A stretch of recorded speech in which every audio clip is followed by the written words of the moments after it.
하나님의 말씀은 디모데후서 3장 16절부터 17절입니다.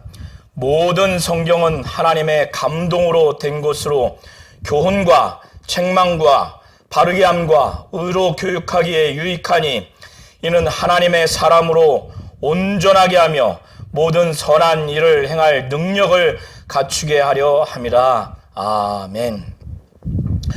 하나님은 거룩하신 분이십니다.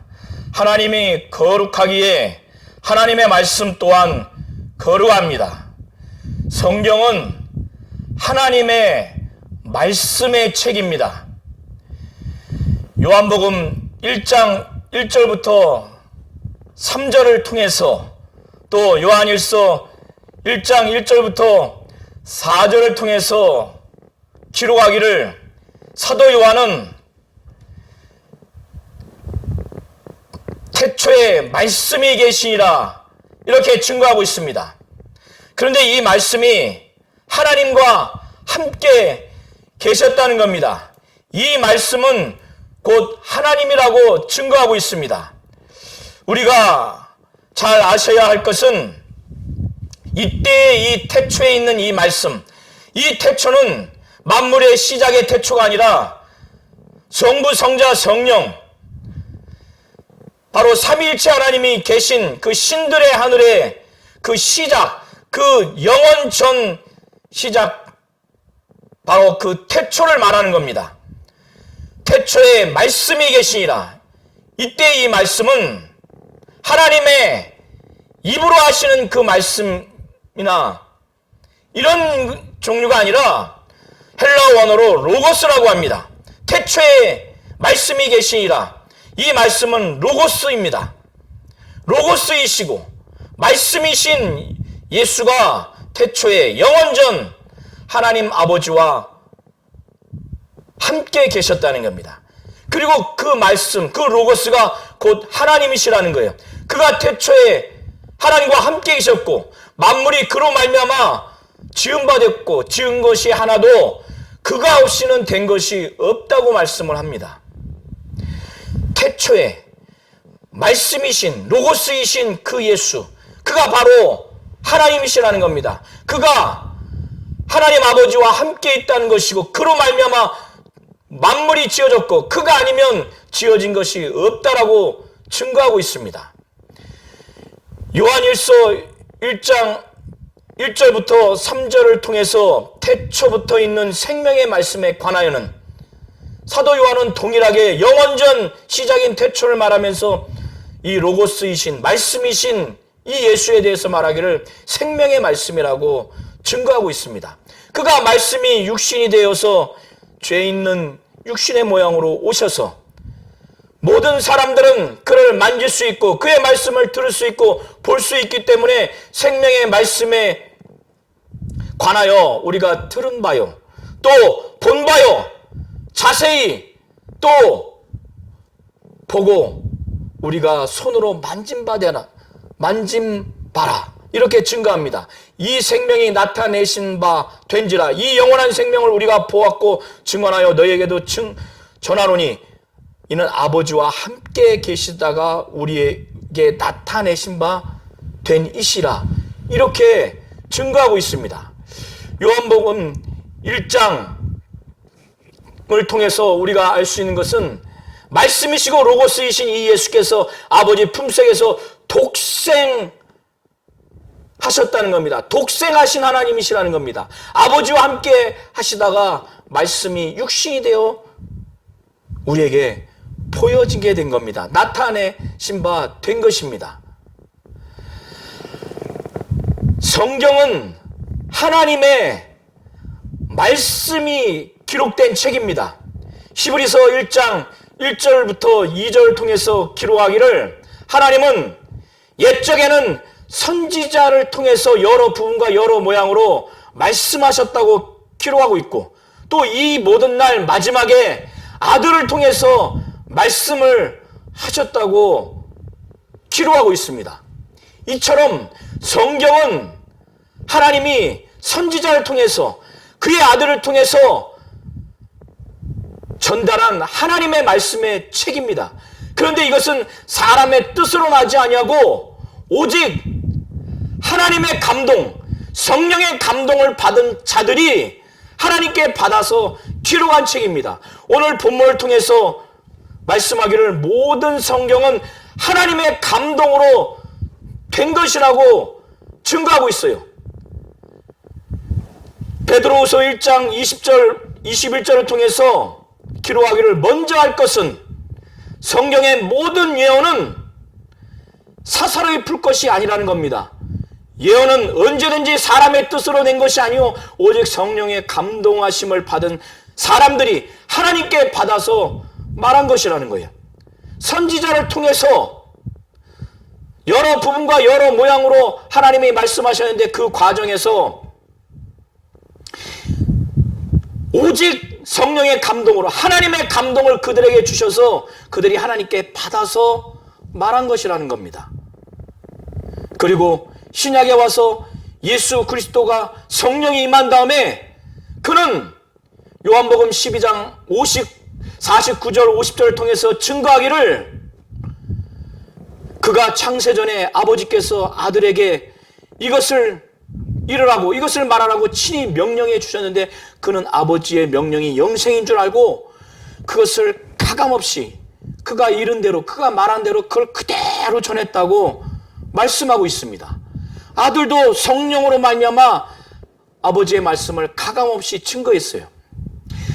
이 아버지의 말씀을 요한복음 17장 17절을 통해서 예수께서 그의 제자들을 저희를 진리로 거룩하게 해달라고 그렇게 아버지께 요청하면서 기도하면서 말하기를 아버지의 말씀은 진리이다 이렇게 말씀합니다. 요한복음 16장 예수께서는 그의 제자들에게 성령이 너희에게 오시면 그 성령이 너희를 진리 가운데로 인도하실 것이라고 요한복음 16장 13절에 진리의 성령이 오시면 그가 너희를 모든 진리 가운데로 인도하신다는 겁니다. 바로 예수께로 인도할 것이고 아버지의 말씀인 곧 진리, 아버지의 말씀으로 인도할 겁니다. 그는 스스로 말하지 않고 자유로 말하지 않고 오직 들은 것을 말하고 장래일을 너에게 알리신다는 거예요. 예수를 통해서 들었던 아버지의 말씀, 정말 제자들이 들었던 그 말씀을 이 성령은 그것을 말한다는 겁니다. 이렇게 성령도 예수를 통해서 또 기록된 성경에 있는 하나님의 말씀을 그것을 말하고 그 아버지의 말씀이 바로 진리인데 진리인 아버지의 말씀 가운데 인도하시는 분이 바로 성령이에요. 성령은 이렇게 선지자를 통해서 아들 예수를 통해서 아버지의 말씀이 아버지는 그렇게 하나님의 말씀을 증거한 겁니다. 선지자를 통해서 아들을 통해서 하시되 오직 하나님의 감동, 오직 성령의 감동으로 하나님의 말씀을 증거하게 된 겁니다. 그렇게 하신 것입니다. 그래서 구약이든 신약이든 우리 성도님들은 모든 성경이 하나님의 말씀이라고 하는 것을 정말 믿으시기 바랍니다. 예수께서는 요한복음 5장 38절 이하를 통해서 유대인들을 향해서 말하기를 너희가 이 성경을 통해서 영생을 얻는 줄 알고 이 성경을 상고하거니와 그러나 이 성경이 내게 대해서 증거하는데 너희가 영생을 얻기 위해서 내게 오지 않는다라고 그렇게 말씀을 하셨습니다. 이 성경은 하나님의 말씀이에요. 구약과 신약은 성령의 감동으로 오직 하나님의 감동을 받은 선지자들이 또 신약의 저자들이 그것을 하나님께 받아서 기록한 것, 그것을 전한 것이 바로 이 성경입니다. 성경은 하나님의 말씀이에요. 그래서 창세기부터 요한계시록까지 구약과 신약 어느 것 하나 경히 여겨서는 안 됩니다. 왜? 모든 성경은 하나님의 감동으로 된 하나님의 말씀이기 때문에 그렇습니다. 그렇기 때문에 이 성경을 가지고 하나님의 말씀인 것을 알고 하나님 앞에서 정말 하나님의 뜻대로 우리는 이 성경을 통해서 성령 하나님의 감동을 받아 기록된 이 하나님의 말씀 앞에 하나님 뜻대로 우리는 교훈을 받아야 됩니다. 또 우리는 잘못된 것이 있으면 책망을 받아야 됩니다. 바르지 못한 그런 길이나 신앙생활을 하게 된다면 우리는 바르게 고침을 받아야 됩니다. 죄를 짓고 있다면 의로 교육을 받아야 됩니다. 이렇게 된다면 하나님의 사람으로서 온전하게 될 것입니다. 그리고 하나님이 원하시는 모든 선한 일을 행할 능력을 갖추게 될 것입니다. 그런데 우리가 성경을 분명히 알아야 될 것은 성경은 바로 예수를 말하고 있다는 거예요. 요한복음 5장 39절에. 그래서 이 성경은 구약이 예수를 예언하고 있다는 것, 또 복음서는 예수의 공생애를 기록하고 있다는 것, 그리고 사도행전 이후부터 예수에 대해서 증언하고 있는 것이라는 것을 분명히 하셔서 예수를 중심으로 한 성경, 예수를 중심으로 한 하나님의 말씀이라는 것을 우리 성도님들이 잘 아시기를 바랍니다. 신약과 구약은 각각 39권과 27권, 66권으로 되어 있습니다. 우리는 구약의 하나님의 말씀만 두려워하고 신약의 하나님의 말씀은 조금 덜 두려워하는 이런 자세로 대해서는 결단코 안 됩니다. 우리는 성경을 어떻게 대해야 하는지를 성경 여러 곳에서 가르쳐주고 있습니다. 무엇보다도 예수를 통해서 우리는 이것을 잘 볼 수가 있습니다. 마태복음 4장 1절부터 11절을 통해서 우리는 예수가 성경에 기록된 이 말씀이 어떤 말씀인지 바로 하나님의 말씀이라고 하는 것을 우리가 볼 수 있고, 기록된 이 하나님의 말씀을 어떻게 그가 절대적으로 의지하여 마귀의 시험을 이기는지를 우리는 잘 볼 수가 있습니다. 마태복음 4장 1절부터 11절을 통해서 예수께서는 성령에 이끌려 마귀에게 시험을 받으러 광야로 갔습니다. 40일 밤낮을 줄이신 후에 너무너무 육신은 생명이 고갈된 상태에서 먹고 싶은 육체의 기능이 아주 극한에 있는 상태에서 마귀가 다가와서 내가 하나님의 아들이라면 이 돌을 명해서 떡덩이가 되게 하라, 이렇게 시험했을 때 예수께서 친히 말씀하시기를 사람이 떡으로만 살 것이 아니요 하나님의 입으로 나오는 모든 말씀으로, 하나님의 입으로부터 나오는 말씀으로 살 것이다. 하나님의 입으로부터 나오는 말씀으로 살 것이니라, 이렇게 증거하셨습니다.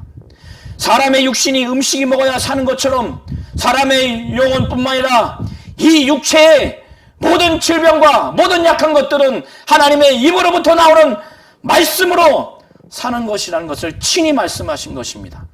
나머지 그 두 번째 두 가지 마귀의 시험도, 이 세 가지의 시험도 예수께서는 기록된 말씀을 의지해서 마귀의 시험을 대적해서 이겼습니다.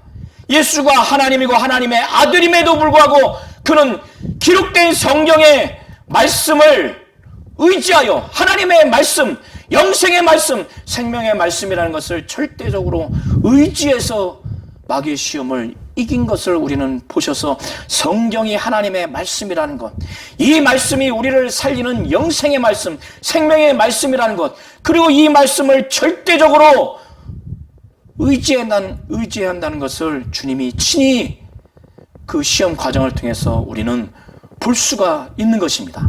그리고 마태복음 13장 1절부터 23절을 통해서 예수께서는 씨 뿌리는 비유를 통해서 하나님의 말씀을 어떻게 받아들여야 하는지에 대해서 가르쳐 주셨습니다.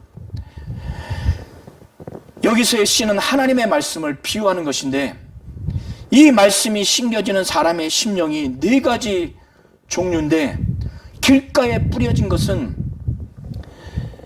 말씀을 들을 때, 하나님의 말씀을 들을 때 이것을 깨달아야 되는데, 그래서 구원받아야 되는데 깨닫지 못하니까 결국 구원받지 못하도록 곧 사단이 그 마음에 심겨진 하나님의 말씀을 빼앗아 간다는 겁니다. 또 흙이 얇은 돌짝밭에 뿌려지는 심령은 어떤 것이냐?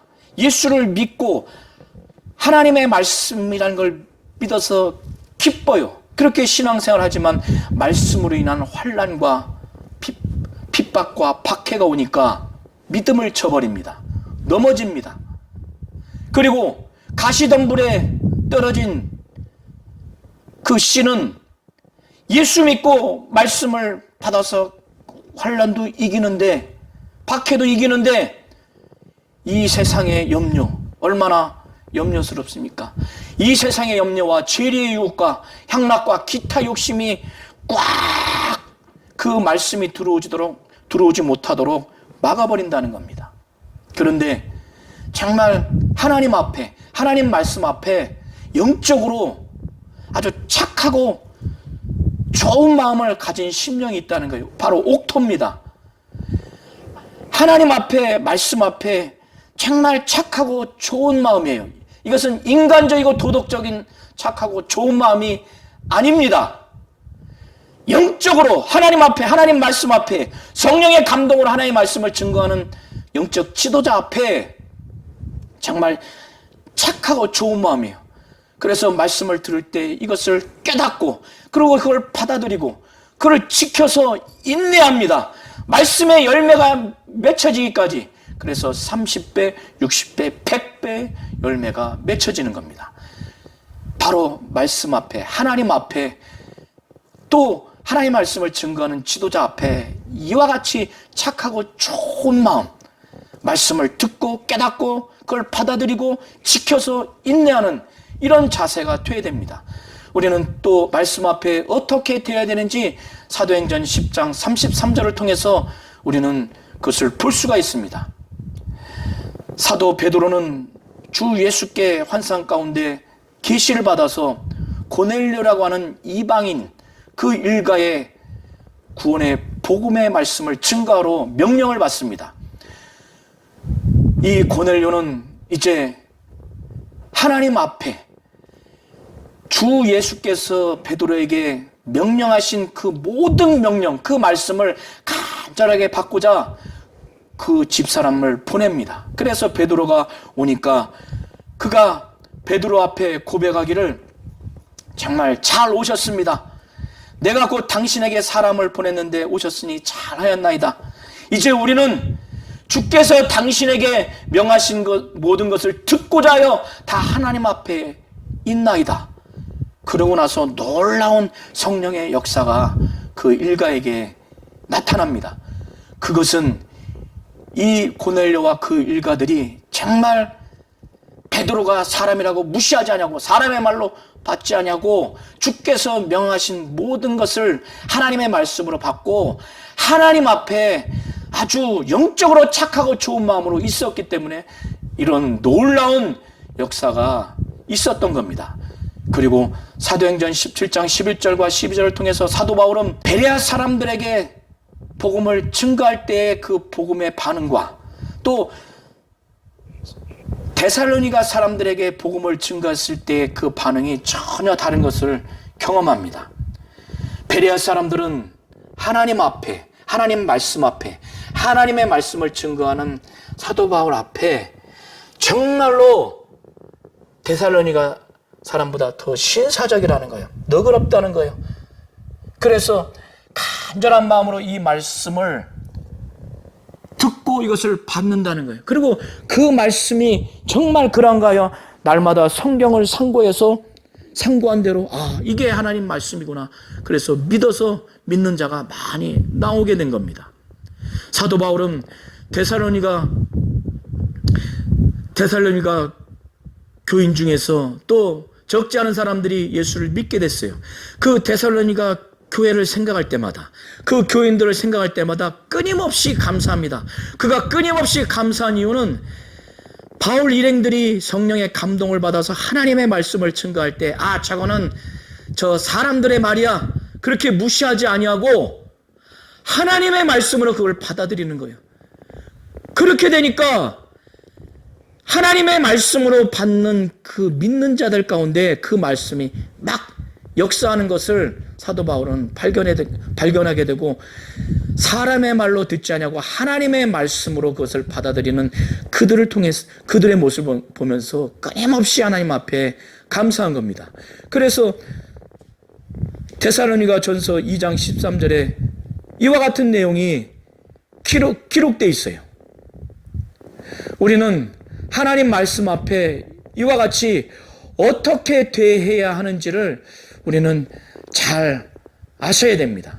하나님은 전지하시고 전능하시고 그는 만왕의 왕이시고 영원 전부터 영원까지 계시는 영원하신 분이십니다. 그렇기 때문에 그는 권위가 있고 권세가 있는 분이십니다. 그러하기에 그의 말씀도 권세가 있고 권능이 있고 이루지 못할 것이 없습니다. 그래서 창세기 1장 3절을 보시면 하나님이 이르시되 빛이 있으라 하시니 빛이 있었고, 하나님의 말씀으로 빛이 있으라 하니까 빛이 있는 겁니다. 그리고 믿음으로 모든 세계가 하나님의 말씀으로 지어진 줄을 우리가 아나니 보이는 것은 나타난 것으로 말미암아 된 것이 아니니라, 이렇게 히브리서 11장 3절에 말씀하고 있습니다. 하나님의 말씀으로 모든 천지 만물이 지어진 것입니다. 그의 말씀은 능력이 있습니다. 사람의 말과 하나님의 말씀은 본질적으로 근본적으로 다릅니다. 위인의 말씀도 있고 스승의 말씀도 있고 부모님의 말씀도 있지만 그들의 말씀은 그들로부터 온 것인데 그들은 죄인입니다. 그러나 하나님의 말씀은 하나님으로부터, 입으로부터 나온 말씀이에요. 하나님은 전지하시고 전능하시고 만왕의 왕이시고 영원히 존재하고 계시고 그는 생명이 넘치기에 그로부터 나온 말씀은 인간의 말 내지는 말씀과 근본적으로 다릅니다. 이 말씀을 정말 마음의 문을 열고 듣는다면은 정말 친히 예수께서는 우리와 가까이서, 하나님은 더 강력하게 우리를 보호하시고 가까이서 인도하실 것입니다. 그래서 요한계시록 3장 20절에 친히 예수께서 말씀하시기를 볼지어다 내가 문 밖에서 두드리노니 누구든지 내 음성을 듣고 문을 열면 내가 그에게로 들어가 그와 더불어 먹고 그는 나와 더불어 먹으리라. 누구든지 내 음성을 듣고 문을 열면, 예수를 통한 하나님의 말씀을 듣고 문을 열면 예수께서 그에게로 들어가 그와 더불어 먹고 그는 나와 더불어 먹으리라. 이렇게 가까이 해주신다는 겁니다. 이렇게 하나님의 말씀을 정말로 하나님 입장에서, 주 예수 입장에서 하나님과 주 예수가 원하는 대로 하나님의 말씀으로 간절하게 받아들였을 때 이렇게 놀라운 역사를 일으키신다는 겁니다. 로고스이신, 말씀이신 분이 바로 예수예요. 그는 아버지 품속에서 독생하신 하나님입니다. 그가 생명이 있는 살아계신 분이라는 거예요.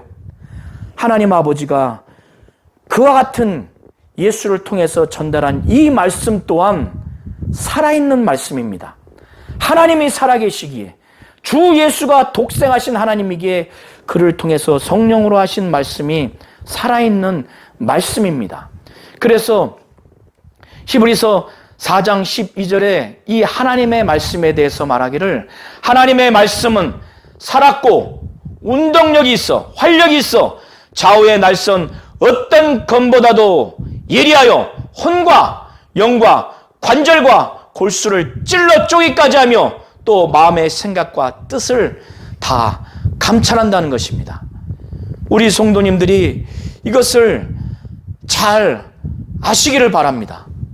우리가 하나님의 말씀 앞에 어떻게 대해야 하는지를 분명히 우리 성도님들을 잘 아시기를 바랍니다. 하나님은 변하지 않습니다.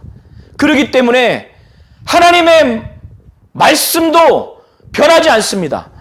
말라기서 3장 6절에 말씀하기를 나 여호와는 변하지 아니하나니 그러므로 야곱의 자손들아 너희가 소멸되지 아니하니라 이렇게 말씀하고 있습니다. 하나님은 변하지 않습니다. 그러하기에 하나님의 말씀도 변하지 않습니다. 하나님의 말씀이 기록된 책이 바로 성경입니다. 성경은 하나님의 말씀의 책입니다. 하나님의 말씀에는 하나님의 뜻이 담겨 있고 하나님의 의지가 담겨 있고 하나님의 사상이 담겨 있고 하나님의 계획이 담겨 있습니다. 무엇보다도 창세전에 아버지와 아들과 또 성령이 삼위일체로 계시는 그때 영원전에 작정하신 하나님의 의도가 담겨 있습니다. 하나님의 의도라고 하는 것은 아들을 사랑해서 아버지가 보좌를 상속하게 하는 그것이고 또 마귀를 진멸하는 것이고 인간을 구원하는 것이 바로 하나님의 의도입니다. 이 하나님의 의도가 성경에 그대로 기록되어 있어요. 이 의도대로 천지 만물이 창조됐고 모든 인간들이 창조되어 있고 그래서 하나님은 이 하나님의 의도대로 그의 경륜과 섭리를 이루어 가십니다. 하나님은 계획을 세우셨고 그 계획을 세우시고 앞으로도 계획을 세우실 것이라고 하는 것이 성경에 기록되어 있습니다. 이 하나님의 의도대로 이 계획대로 하나님은 일을 하셨고 지금도 일을 하고 계시고 앞으로도 일을 하실 것이라는 것이 바로 성경에 기록되어 있습니다. 우리가 하나님의 자녀라면 하나님의 뜻대로 살기로 작정했다면 그렇게 신앙생활을 하며 우리가 목회하며 목양생활을 하기로 작정했다면 하나님의 뜻을 이루는 하나님의 일에 동역하기를 작정했다면 이 성경을 읽지 아니하고 이 성경을 보지 아니하고 이 성경을 알지 않고서야 어떻게 이러한 일들을 이룰 수 있겠습니까? 성경은 하나님의 말씀의 책인데 성경은 하나님의 의도가 담겨있고 뜻이 담겨있고 그의 경륜과 섭리가 담겨있고 하나님의 계획과 일이 그대로 담겨있는데 이것을 읽지 않고 알지 못하고 그래서 하나님의 뜻을 알지 못하고 하나님의 의도와 하나님의 계획과 일을 알지 못한 상태에서 어떻게 하나님 뜻대로 신앙생활하며 어떻게 하나님 뜻대로 목회와 목양을 하며 어떻게 하나님의 일에 동역을 할 수 있겠습니까? 이걸 잘 아셔야 됩니다. 성경을 정말 읽고 성경을 잘 아셔야 됩니다. 성경에는 하나님의 의도가 담겨 있어요. 하나님의 계획과 하나님의 일이 담겨 있습니다. 하나님의 계획과 일이 이루어졌고 지금도 진행되고 있고 앞으로 진행될 것이라는 것이 성경에 기록되어 있습니다. 우리 모든 성도님들이 성경은 성령의 감동을 받은 자들이 하나님께 받아서 오직 하나님의 감동을 받은 자들이 하나님께 받아서 기록한 하나님의 말씀의 책이라는 것을 분명히 아시고 이 성경에는 하나님의 의도와 하나님의 계획과 일이 담겨진 하나님의 말씀의 책이라는 것을 분명히 아셔서 이 성경을 잘 알고 잘 믿고 그래서 하나님의 말씀대로 하나님의 의도대로 하나님의 계획대로 하나님이 하시고자 하는 일에 동참하는 우리 모든 성도님들이 되시기를 예수의 이름으로 축원합니다.